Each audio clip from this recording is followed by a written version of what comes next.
As Emerson said, you become what you think about most of the time. Earl Nightingale, in his Strangest Secret of Success, simply said that you become what you think about all day long. In computer language, they have an expression, GIGO, which means garbage in, garbage out. But it also means good in, good out. Now, if the human being was like an animal, and that we were programmed permanently and could never change our instincts and our responses, then we would have no hope. But the good news is that everything that we have learned, we can unlearn. That everything that has been programmed into us can be deprogrammed and can be overridden with new programming. Programming your mind for success. You know that a computer, if you program a computer, it simply operates on the basis of the computer, of the basis of the programming. If you want to get different results in your outer world, you have to put in a different program for your mental programmer. So this is how we do it. We say your self-concept is your bundle of beliefs inside that determines everything that happens to you. Remember, all change begins with a change in your self-concept, the way you see yourself and think about yourself and believe about yourself. There was a man many years ago, very famous, true story. His name was Viktor Serebryakov. And Viktor Serebryakov was the parent of immigrant laborers who came over from Russia. And he grew up and he went to school, and he seemed to float through school. He did whatever schoolwork was necessary, but he daydreamed a lot, and sometimes he read other things and looked out the window.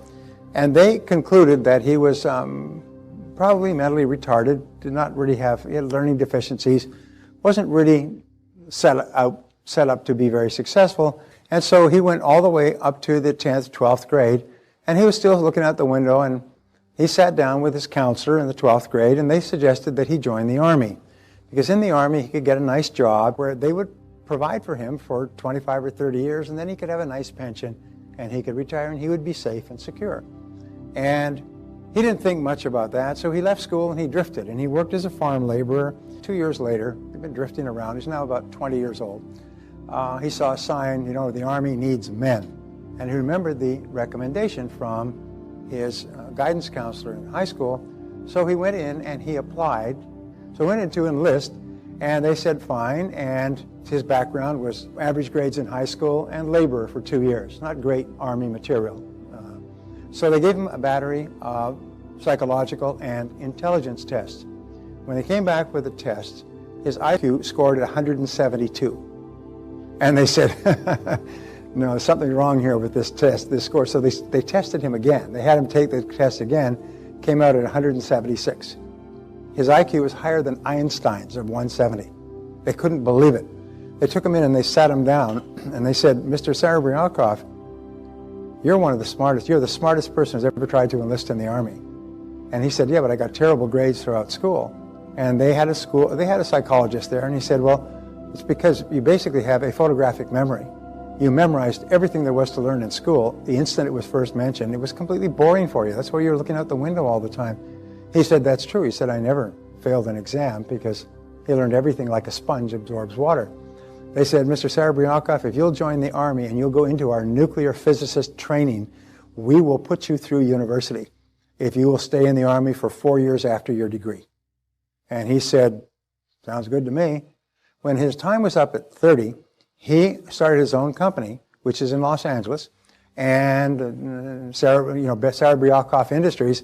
Within something like 2 years, he had 6 major high-tech patents, each of which was sold and licensed for millions of dollars. By the time he was 35, he still lives in Los Angeles today.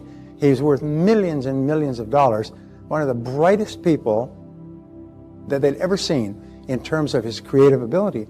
But he didn't know. He'd been programmed from his poor parents and his childhood and the teachers that paid no attention to him to believe he was not very smart. And when they finally showed him how smart he was, he just changed his programming. When he changed his programming, this guy became a mental machine. He was a genius of the highest order. So it's very possible for us to change all of our external results by changing our programming about ourselves. So programming your mind for success, the psychology of becoming says that you are in a constant state of becoming. Each one is in a continuous state of growth and change.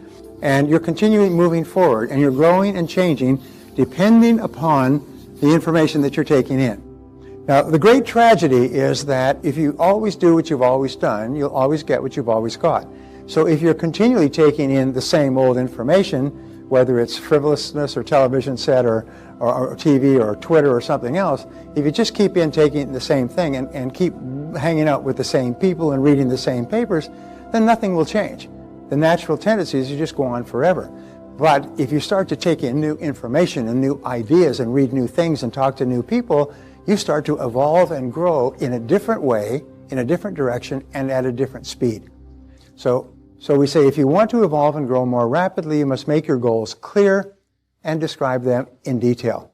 The interesting thing is, as soon as you are absolutely clear that you want to achieve a particular goal, you start to get all kinds of ideas to achieve that goal. You start to see all kinds of possibilities. You activate your reticular cortex and you start to see ideas that can help you everywhere. You start to run into people and meet people. It's really quite astonishing. I remember reading a story of a serial entrepreneur, and he'd made many millions of dollars in different businesses. And one day he was reading the Wall Street Journal, and it said imports of Italian racing bicycles increased 37% in the last 12 months. And that's what it was, just a little thing from one of the Department of Trade publications. So he said, 37% growth rate, that's pretty good. He said, I wonder why that is. So he started to do some research. And what he found was, this is many years ago, is Italian racing bicycles, which is very popular today, were almost unknown in the U.S. He got in touch with the major Italian bicycle manufacturers. He opened a store. He imported the bicycles. He advertised, and they started to sell. By the time he was finished, he had 32 stores selling Italian bicycles by the shipload, and he made something like $15–20 million before he sold the business. It all came from just noticing that little notice. But the thing is, he was looking for the notice. He was looking for business ideas. So when you start to think that you want to make a lot of money, you're going to see opportunities. So keep your mind open, because once you're clear about it, you're going to start to attract opportunities for everything you could possibly accomplish. Now, you must dwell on them most of the time. Remember, you cannot have a goal and think about it once a month. It's just like being married and thinking about your family once a month. It does not really mean you're really committed. So there are two obstacles to becoming everything you are capable of becoming. Obstacle number one is homeostasis. It means that you become rigid and fixed in the way that you think. Homeostasis is another rephrasing of the comfort zone. It's a major reason that people don't grow, is because they get locked into what they've already done in the past, and they're very uneasy about doing something new. And you're not willing to try new things. And so be alert to these: the natural tendency to slip into a comfort zone and fight to stay there, and the natural tendency to resist new ideas. In order to get yourself out of the comfort zone, they found that if I like to use an example like this. When Warren Bennis did his study called Leaders, which was one of the best-selling book on leadership of the 90s, they'd studied 93 leaders, and they studied them for 5 years to find out what qualities they had that made them different. And they were completely different industries, and they found there were 5. And one of them was they refused to get stuck in a comfort zone. And so what they did is they would get into a comfort zone. We say the only difference between a comfort zone and a rut is the depth. No, between a rut and a grave is the depth. And where they would get into this comfort zone very quickly, and the only way they could get out is by using a grappling hook, if you like, and throwing a grappling hook up to pull themselves out of the comfort zone, and it was always a big goal. And so what you do is, by creating a big goal, you're forced out of your comfort zone, because you cannot stay at your current level of performance and set a big goal for yourself. The goal forces you to think bigger, which is why we talked about putting a 0 at the end of your income goal. It forces you. There's no way that you could achieve that doing what you're now doing. You're going to have to do something different, and you're going to have to do it in a different place in a different way. So we say there are 2 great powers that control everything that happens to you. The first is the power of love. The power of love is the greatest power in our lives. It's been said that everything we do is either to get love or to compensate for lack of love. From the time we are children, moving from discomfort toward comfort, moving from pain toward pleasure, we're always striving to get the unconditional love and affection and respect of the people who are most important to us. And remember, I said earlier that we strive for all of our adult life to compensate for what we felt we were deprived of as children. The second great power that controls everything that happens to you is the power of suggestion. And you and I are inordinately suggestive in that we're constantly affected by the suggestive elements in our world. Everything counts. Every single word we hear, every conversation we have, every song we listen to or news story, everything we read has an effect on us, and it's helping us or hurting us. Everything counts. Everything counts. If I were to say to you, geez, there's some great research. It says that if you eat really, really healthy foods, you're going to feel much better and have more energy and sleep better, and your skin will be better and your digestion will be better and everything else if you eat really, really good foods. Did you know that? You'd say, come on, give us a break. We've known that for 50 years. We know what we should eat, we just don't eat it because we like delicious things. And really good foods are not always delicious. So, of course we know that. But if I were to say that everything that you take into your mind affects your personality and your temperament and your self-confidence and your goals and your clarity and your intelligence, it has a profound transforming effect, you'd say, wow, that's an interesting thought. Everything you take into your physical body affects you physically. Everything you take into your mind affects you mentally and emotionally, and it affects the results that you get in life. Number 7 is the law of emotions. We say every decision that you make is based on emotion of some kind. The stronger emotion will dominate a weaker emotion and will determine what you do. In other words, if you have an emotion of desire to become successful in your work, but you have an emotion of fear and insecurity, you don't want to lose your security, whichever emotion is the most intense is the one that will dominate the other. There's a story of the old Indian chief, and he said, I have 2 wolves, he said, on either shoulder. The black wolf on one shoulder is always luring me to do things that are not good for me. And he said, the white wolf on the other shoulder is always encouraging me to do things that are good for me. And the person he was talking to said, which is the wolf that dominates? And he said, the one I feed. The one that I pay the most attention to is the one that dominates my thinking.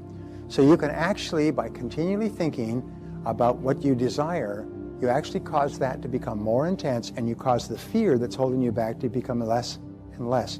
And so pretty soon the desire for success, happiness, achievement is much greater than the fears that hold most people back. And you do it little by little, just by dwelling on it over and over. And so that eventually becomes your stronger emotion. So we say the law of expression says, whatever is impressed is expressed. This comes from Aristotle, by the way, the law of expression. In other words, whatever you take in to yourself, you read, listen to, talk about, and so on, you express in your life and your conversation. You can always tell what's going on inside a person by listening to their conversation, because they're always expressing what they're thinking about. So whatever is impressed is expressed. So be very careful that you impress into your mind only really positive things, because those are what will be expressed. And you only want to be expressing really positive, healthy thoughts. So number 9, the law of reversibility. This is one of the great laws. And what it says is this, is if you achieve a certain level of success or good health or happy relationships, that accomplishment will create a subjective state, a feeling or emotional state that goes with it. In other words, if you win something, you feel like a winner. And you act like a winner, you get the emotion of winning from the act itself. But what happens is the objective reality, the fact of success, creates the subjective state or the emotion. And this is what we say, so that if you are a winner, you feel like a winner. But if you are not, haven't been a winner, if you create the feeling, just think how you would feel if you succeeded in this area. And you start to think and create a visual picture of yourself succeeding. So the principle of reversibility says if you really feel great about yourself, you'll behave in a great way. But if you don't feel in a great way, you can create the feeling within yourself, or you can act your way into feeling. You can act like you're already successful and you create the feeling. Or you can feel that you're already successful and it will create the action. So it's really important. This law of reversibility goes back and forth. What William James of Harvard says, that if you do not have an emotion, but pretend as if you already do have the emotion, you'll experience the emotion that would go along with the success. So we say, imagine that you have your goal already. Imagine that you're already at your goal. Get the feeling, create the feeling as though you were already a big success, as though you're already successful, as though you already were achieving what you achieved, and then replay and recreate that feeling over and over again. And the law of practice says that whatever you do over and over again, often enough becomes a new habit. So you can develop new habit patterns of thought and action just simply by repetition. Every habit you have today was by repetition, so you can cancel the old habits and start new ones. A new habit takes about 21 days to develop. So follow a 21-day positive mental attitude diet and resolve that for 21 days you're only going to think and talk about what you want, and you're not going to think and talk about things that you don't want. Your goal is to become a purely positive person so that you're just positive all the time. And if you have a setback or an obstacle that causes you to become upset or angry, you bounce back quickly. My friend Charlie Jones used to say, it's not how far you fall, but how high you bounce that counts. And so what you do is you just pre-program yourself, and this is one of the great pre-programmings that I learned, is that no matter what happens, I will respond to it in a positive way.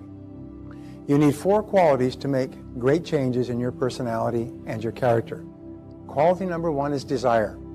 The only real limit on what you can accomplish is the question, how badly do you want it?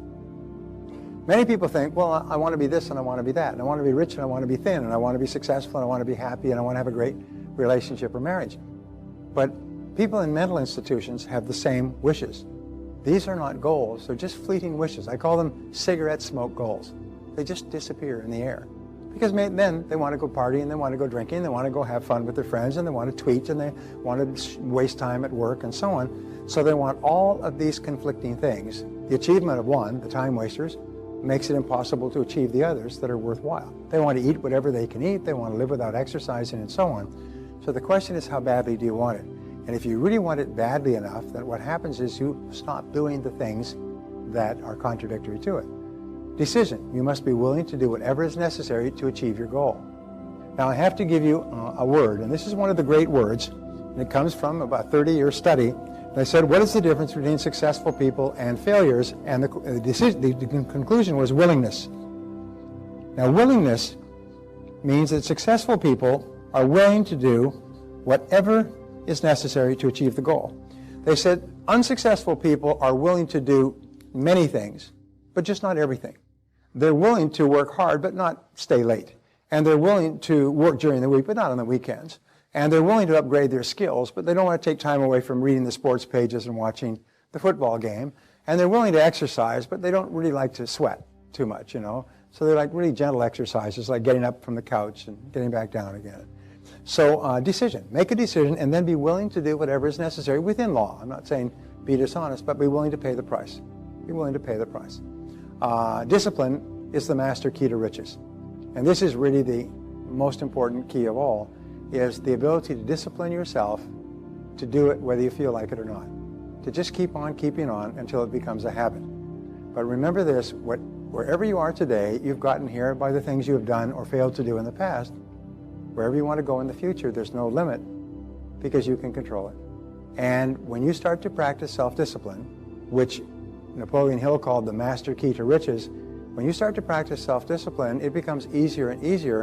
And here is the great discovery, is that every act of self-discipline raises your self-esteem and your self-confidence. Every act of self-discipline deepens your persistence and your determination. Every act of self-discipline makes you stronger and more confident in yourself. When you practice self-discipline, you actually build yourself as a person. And that's why you find that the greatest men and women in history have worked on themselves, like working out with weights, to become very disciplined and focused in doing the things that they need to do to be successful. So every step you take toward becoming more disciplined actually raises your self-esteem and self-confidence and makes it easier for you to take the next step. So self-discipline is really the master key to riches. It's the foundation skill that makes everything possible. If you develop discipline, which is a learnable skill, you can accomplish anything in life. You can achieve any physical, mental, emotional, or spiritual goal.